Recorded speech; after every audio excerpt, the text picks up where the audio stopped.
अस्सलाम वालेकुम everyone. Chapter number 1 की रिव्यू एक्सरसाइज है। क्वेश्चन नंबर 1, आइडेंटिफाई ट्रू और फॉल्स। सो पहला पार्ट है, for any real numbers A and B the trichotomy property asserts that exactly two of the following is true. कि अगर हमारे पास कोई भी दो रियल नंबर्स हैं, ट्राइकोटमी प्रॉपर्टी क्या कहती है कि इन तीन में से कोई सी दो कंडीशंस का ट्रू होना ज़रूरी है।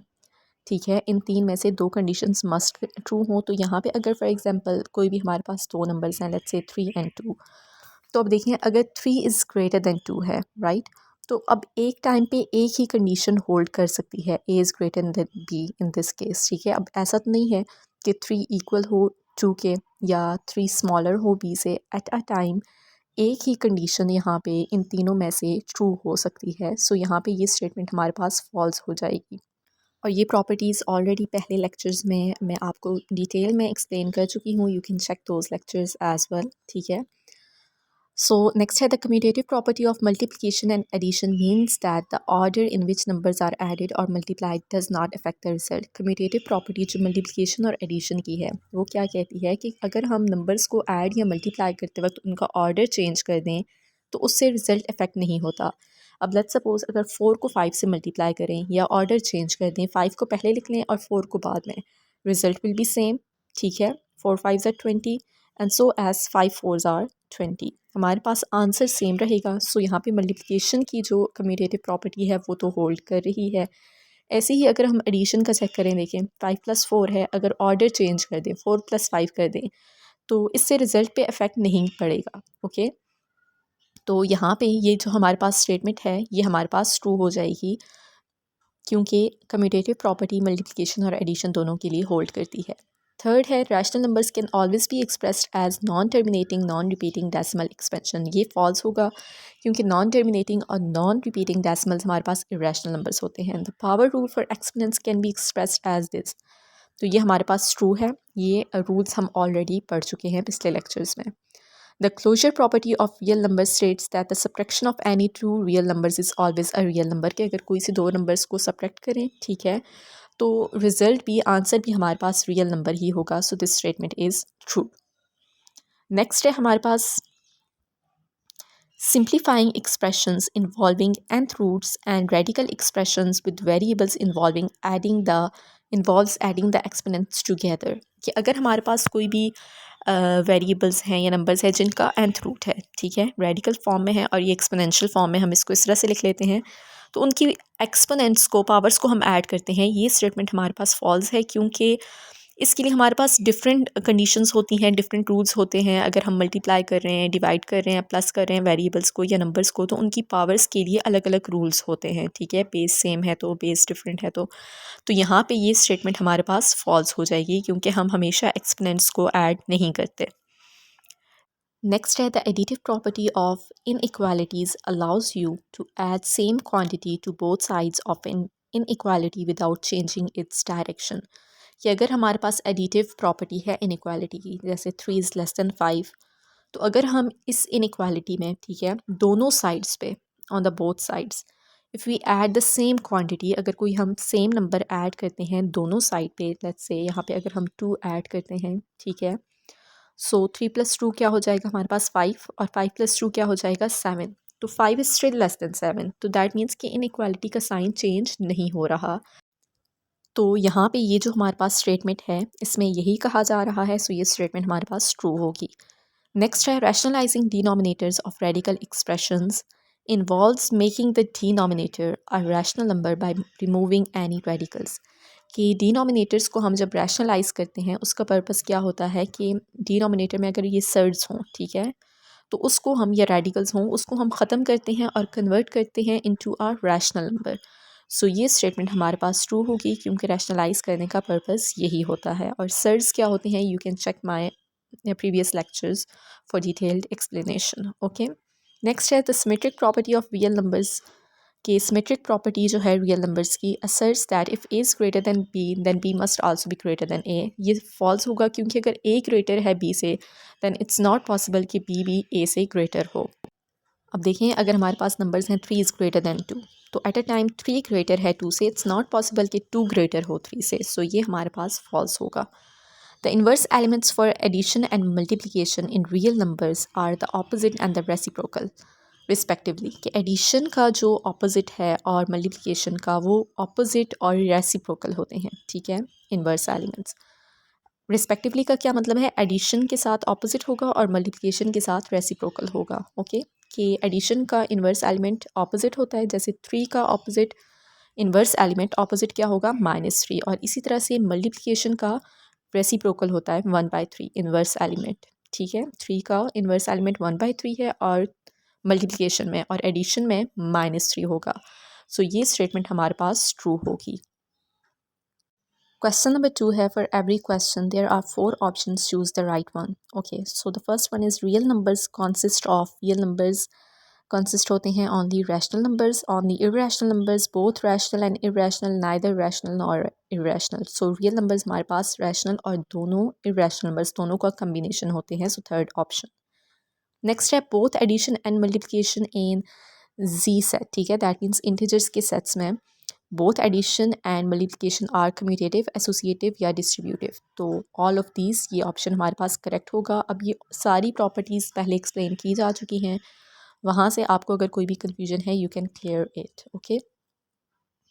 Next है the decimal expansion of 63 divided by 72 multiplied by 175 is, अगर हम इसको solve करें तो हमारे पास टर्मिनेटिंग आंसर होगा, नॉन टर्मिनेटिंग एंड रिपीटिंग या नन ऑफ दीज। तो इसको हम सॉल्व कर लेते हैं, ठीक है। कैलकुलेटर से हम इसको सॉल्व करेंगे ताकि हमें आंसर इसका मालूम हो जाए and we can choose the correct option. So 72 multiply by 175 और 63 पे इसको डिवाइड कर देंगे। सो हमारे पास जो आंसर आ रहा है 5 मल्टीप्लाई बाय 10⁻⁻3। सो ये हमारे पास टर्मिनेट हो रहा है, ख़त्म हो रहा है, ऑप्शन नंबर ए। नेक्स्ट है a rational number between 1/2 and 2/7 is. अब यहाँ पे इन दो नंबर्स के दरमियान हमने एक रैशनल नंबर बताना है, उसके अलग अलग मेथड्स हैं, ठीक है। डिटेल में ऑलरेडी हम एक्सरसाइज में ये मेथड पढ़ चुके हैं। यहाँ पे हम MCQs है तो जस्ट कैलकुलेटर से हम इसको सॉल्व करके चेक कर लेंगे कि कौन सा नंबर यहाँ पे रैशनल होगा इन दो नंबर्स के दरमियान। वो हम कैसे मालूम करेंगे, अब ये फ्रैक्शन की फॉर्म में है, इसको पहले हम डेसिमल फॉर्म में कन्वर्ट कर लेते हैं, ठीक है। 1/2 इज़ इक्वल टू 0.5, ठीक है। एंड 2/7 को हम अगर डेसिमल फॉर्म में कन्वर्ट करें that is equal to 0.2857 and so on. तो इन दो नंबर्स के दरमियान हमने देखना है कि इनमें से कौन सा नंबर लाई करेगा, ठीक है। तो उनको भी हम डेसिमल में कन्वर्ट कर लेंगे। अब 0.2857 स्मॉलर है एंड 0.5 ग्रेटर है, ओके। इन दो नंबर्स के दरमियान हमने देखना है कौन सा रैशनल नंबर लाई करता है इन 4 ऑप्शंस में से। सो 1/14 0.07 है, राइट। अब ये 0.28 से भी स्मॉलर है, मतलब कि ये इन दो नंबर्स के दरमियान लाई नहीं कर रहा, सो ये ऑप्शन नहीं होगा। नेक्स्ट 2/21 को अगर हम चेक करें दैट इज़ इक्वल टू 0.095238। अब ये भी 0.28 से भी स्मॉलर है, ये भी हमारे पास करेक्ट ऑप्शन नहीं है। 5/14 को चेक करें तो 0.357। सो ये अब हमारे पास देखिए 0.28 से ग्रेटर है एंड 0.5 से स्मॉलर है, सो ये ऑप्शन करेक्ट होगा। फोर्थ ऑप्शन को भी हम चेक कर लेते हैं 0.238। तो अब देखें 0.23 0.28 से स्मॉलर है, ठीक है। इन दो नंबर्स के दरमियान ये लाई नहीं कर रहा। नेक्स्ट है हमारे पास एक नंबर गिवन है कि और हमने बताना है कि ये नेचुरल नंबर है, होल नंबर है, रैशनल है या इरेशनल है, ओके। सो अब यहाँ पे हमारे पास ये नंबर देखें रिपीट नहीं हो रहा, एक तो नॉन टर्मिनेटिंग है, ख़त्म नहीं हो रहा, ठीक है। और दूसरी चीज़ क्या है कि रिपीट भी नहीं हो रहा, हर नंबर हर डिजिट दूसरी डिजिट से अलग है, सो ये हमारे पास इरेशनल नंबर है। नेक्स्ट है आउट ऑफ 4 नंबर्स, ये 4 नंबर्स हमारे पास गिवन है, हमने ये बताना है कि इरेशनल नंबर कौन सा है। सो इसको 1 बाय 1 हम इन ऑप्शंस को चेक कर लेते हैं। तो ऑप्शन नंबर 1 और 4 को तो हम सॉल्व करेंगे तभी हमें समझ आएगी। ऑप्शन नंबर 2 क्या है, 1 2 3 के ऊपर बार है, ठीक है। इसका क्या मतलब है कि ये रिपीट हो रहा है, सो ये हमारे पास इरेशनल नंबर नहीं है, ये रैशनल है, रिपीट हो रहा है। यहाँ पे भी 2.100 ये रिपीट हो रहा है, सो ये भी हमारे पास रैशनल नंबर है, इरेशनल नहीं है। सो ऑप्शन नंबर 4 को हम यहाँ पे डायरेक्टली जल्दी से चेक कर लेते हैं कैलकुलेटर पे, ठीक है। और सॉल्व करेंगे तो हमें समझ आ जाएगी कि ये हमारे पास रैशनल नंबर है या इरेशनल नंबर है। यहाँ पे आप बाय हैंड भी सॉल्व कर सकते हैं, बट MCQs है तो हम इसको कैलकुलेटर पे चेक कर लेते हैं। 10, ठीक है। तो 10 तो हमारे पास इरेशनल नहीं है। अब हम फर्स्ट नंबर को, ऑब्वियसली फर्स्ट ही होगा, उसको हम अगेन एक दफ़ा चेक कर लेते हैं टू मेक श्योर। तो यहाँ पे आपने जब इसको लिखना है कैलकुलेटर पे तो पैरेंथेसिस का करेक्ट यूज़ कीजिएगा ताकि आपके पास आंसर ठीक आए। ओके, तो इसका आंसर आ रहा है हमारे पास 5.7243340222। नॉन टर्मिनेटिंग है, रिपीट भी नहीं हो रहा, सो ये इरेशनल नंबर होगा, ऑप्शन नंबर 1। ओके, नेक्स्ट है हमारे पास if a is equal to b and a is not equal to zero, b is not equal to zero, which of the following is true. ठीक है, अगर a b की equal है और a और b ज़ीरो की equal नहीं है, कौन सी स्टेटमेंट जो है वो ट्रू है। ओके, अगर हमारे पास दोनों नंबर्स के वेरिएबल्स इक्वल हैं, राइट, अगर let's say 2 is equal to 1 + 1, 1 + 1 भी तो ऑब्वियसली 2 ही होगा, राइट। दो नंबर्स अगर हमारे पास इक्वल हैं तो उनका अगर हम रेसिप्रोकल लें तो वो भी इक्वल ही होंगे। ठीक है, सो यहाँ पे सेकंड ऑप्शन तो हमारे पास करेक्ट नहीं होगा क्योंकि उनके रेसिप्रोकल्स वो कह रहे हैं इक्वल नहीं है। यहाँ पे वो कह रहे हैं ए और उसका रेसिप्रोकल, तो यहाँ पे ऑप्शन नंबर 1 हमारे पास करेक्ट हो जाएगा। नेक्स्ट है x is equal to 3⁻² multiply by 2⁻3। अगर x हमारे पास इसकी इक्वल है देन x⁻4 किसकी इक्वल होगा। तो x⁻4 मतलब कि इसकी हम फोर्थ पावर लेके इसको सॉल्व करेंगे। 3² मल्टीप्लाई बाई 2³ होल पावर 4। ठीक है, अब जो होल पावर है 4 ये मल्टीप्लाई हो रहे हैं नंबर्स पैरेंथेसिस में, तो इनकी दोनों की पावर्स के साथ ये 4 पावर मल्टीप्लाई हो जाएगी। ओके, ये हम ऑलरेडी समझ चुके हैं। सो 3² मल्टीप्लाई बाई 4, इसी तरह से 2⁻³ मल्टीप्लाई बाई 4, तो यहाँ पे हमारे पास आ जाएगा 3⁸ multiply by 2⁻12। So option number D हमारे पास करेक्ट होगा, यहाँ पे 12 के बजाय 2 होगा। ओके, नेक्स्ट है suppose x + 5 is equal to y + 5 and y is equal to z। What property would allow you to say that x + 5 is equal to z + 5। अब यहाँ पे वो कह रहे हैं कि y की जगह z यूज़ हो रहा है। ठीक है, y की प्लेस पे z को हम यूज़ कर रहे हैं, सब्स्टिट्यूट कर रहे हैं, सो ये सब्स्टिट्यूशन प्रॉपर्टी होगी। नेक्स्ट है हमारे पास 3/9 - √5, ये किसकी इक्वल होगा, तो इसको हम रैशनलाइज़ करेंगे, सॉल्व करेंगे, तभी हमें इसका आंसर मालूम होगा। रैशनलाइज अब कैसे करेंगे, जो डिनोमिनेटर है उसका कंजुगेट लेंगे और उसको मल्टीप्लाई और डिवाइड कर देंगे। दैट मीन्स कि 9 + √5 से मल्टीप्लाई भी करेंगे और डिवाइड भी। तो यहाँ पे अब 3 9 के साथ भी मल्टीप्लाई होगा और √5 के साथ भी। 3 9 are 27 प्लस 3 √5 ओवर यहाँ पे a² - b² का फार्मूला अप्लाई हो जाएगा। 9² - √5², ठीक है, स्क्वायर रूट से कैंसिल हो जाएगा, सो 27 प्लस 3 √5 ओवर 9 9s are 81 - 5 और 27 प्लस 3 √5 ओवर 76। अब ये ऑप्शन हमारे पास यहाँ पे जो ऑप्शंस गिवन है उसमें सेकंड ऑप्शन होगा, जस्ट वहाँ पे माइनस की जगह आपने प्लस करेक्शन कर लेनी है। ओके, क्योंकि यहाँ पे ये ऑप्शन मौजूद नहीं है और ये इसका करेक्ट ऑप्शन है, इसमें जस्ट साइन की मिस्टेक है।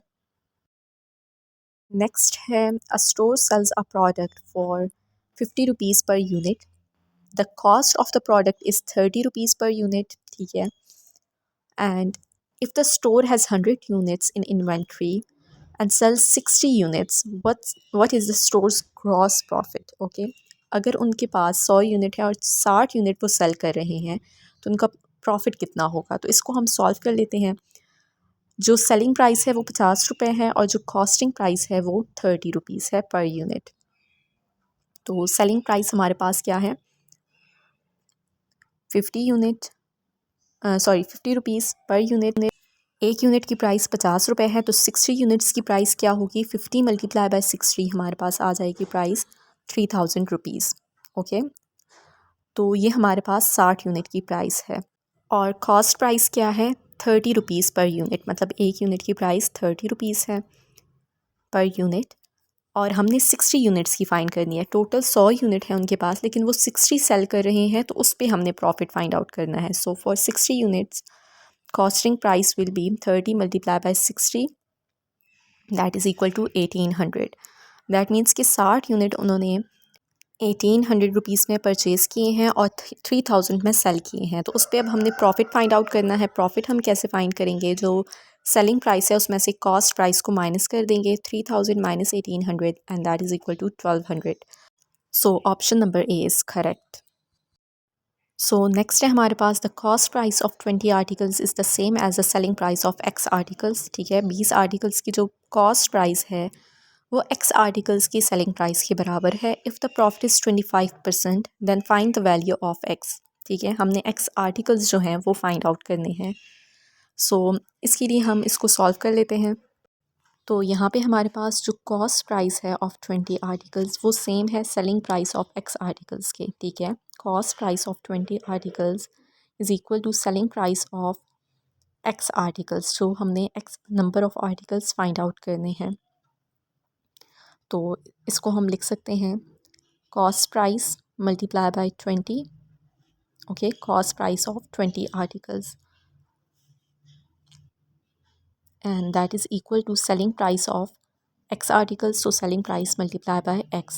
अब इसके लिए हमारे पास एक फार्मूला होता है. ठीक है, अब x हमने फाइंड आउट करना है ना, तो प्रॉफिट हमारे पास ऑलरेडी गिवन है. सो प्रॉफिट हमारे पास इक्वल है, profit is equal to selling price minus cost price divided by cost price multiply by 100.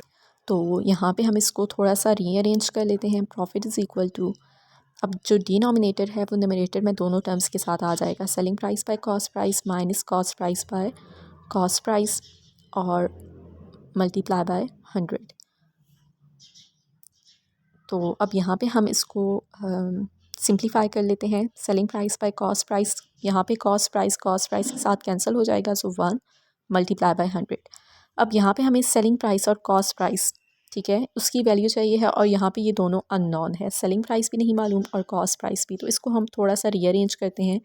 Cost price को राइट साइड पे लेके जाएंगे इक्वेशन के और एक्स को लेफ़्ट साइड पे. तो एक्स यहाँ पे आके डिवाइड हो जाएगा और इसी तरह से कॉस्ट प्राइस दूसरी साइड पे डिवाइड हो जाएगा. तो अब selling price by cost price की जगह हम क्या लिख सकते हैं 20 बाय एक्स और प्रॉफिट है हमारे पास 25. ओके, तो selling price by cost price की जगह लिख लेंगे 20 by x minus 1 multiply by 100. अब हमने इस इक्वेशन को सॉल्व करना है एक्स की वैल्यू फाइंड करने के लिए. 100 यहाँ पे मल्टीप्लाई हो रहा है, इक्वल की दूसरी साइड पे जाके डिवाइड हो जाएगा. 25 by 100 is equal to 20 by x minus 1. अब माइनस 1 को इक्वल की दूसरी साइड पे शिफ्ट करेंगे तो प्लस हो जाएगा. 25 by 100 plus 1 is equal to 20 by x. अब पहले हम लेफ़्ट साइड को सिम्प्लीफाई कर लेते हैं. ओके, तो यहाँ पे 1 की डिनोमिनेटर में भी 1 है, क्रॉस मल्टीप्लिकेशन से सॉल्व कर लेते हैं. तो यहाँ पे हमारे पास आ जाएगा 25 plus 100 divided by 100 and that is equal to 20 by x. So 125 by 100 is equal to 20 by x. अब हमें एक्स की वैल्यू फाइंड करनी है. एक्स इक्वल के एक साइड पे होना चाहिए. सो एक्स को यहाँ पे इक्वल की दूसरी साइड पे शिफ्ट कर देंगे and 125 by 100 is equal to 20. अब 125 और 100 को इक्वल की दूसरी साइड पे शिफ्ट करेंगे. 100 यहाँ पे डिवाइड हो रहा है, दूसरी साइड पे जाके मल्टीप्लाई हो जाएगा और 125 डिवाइड हो जाएगा. Okay, so 20 multiply by 100 divided by 125. अब इसको सॉल्व कर लेते हैं. 5 4 टाइम्स 20 एंड 525 टाइम्स 125 और इसी तरह से 25 4 times 100 and 4 4s are 16. So x की वैल्यू है हमारे पास 16. तो करेक्ट ऑप्शन हमारे पास कौन सा है, ऑप्शन डी. दैट मीन्स कि 20 आर्टिकल्स की कॉस्ट प्राइस इक्वल है 16 आर्टिकल्स की सेलिंग प्राइस के. ओके, नेक्स्ट है according to the multiplicative identity. और मल्टीप्लिकेटिव आइडेंटिटी क्या होती है 1. ओके, मल्टीप्लिकेटिव आइडेंटिटी 1 है. X plus 7 multiply by dash, that means कि मल्टीप्लिकेटिव आइडेंटिटी से उसको मल्टीप्लाई करें एंड हमारे पास क्या आंसर आएगा. Which choice shows the correct blank entries in order. ठीक है, तो एक्स प्लस 7 को किससे मल्टीप्लाई करना है, मल्टीप्लिकेटिव आइडेंटिटी 1 से, और आंसर क्या आ जाएगा x plus 7. So option C. Given that a is not equal to 0 and b is not equal to 0, ठीक है, and a plus b over a minus b is equal to 1, what can we infer about a and b? तो इन options में से हमारे पास कौन सा option correct हो सकता है. अब अगर a इक्वल है b के, तो जहाँ पे a है अगर हम उसकी जगह पे b सब्स्टिट्यूट कर दें या b की जगह पे a, ठीक है, ये हमारे पास एक इक्वेशन गिवन है. ओके, सो अगर a plus a is equal to b, a की जगह पे अगर हम b सब्स्टिट्यूट करते हैं, ठीक है, सो हमारे पास डिनोमिनेटर में 0 आ रहा है जो इन्फिनिटी को रिफ़र कर रहा है. सो ये ऑप्शन तो नहीं होगा क्योंकि हमें 1 चाहिए है. अब अगर a is equal to minus B है, ओके, तो a की जगह अगर हम माइनस बी सब्स्टिट्यूट करते हैं तो न्यूमरेटर जो है वो ज़ीरो हो जाएगा, तो हमारे पास पूरी वैल्यू ज़ीरो हो जाएगी और हमें आंसर में पॉजिटिव 1 चाहिए। अब ऑप्शन 3 क्या है, if a is greater then b, और फोर्थ ऑप्शन है a is less than b।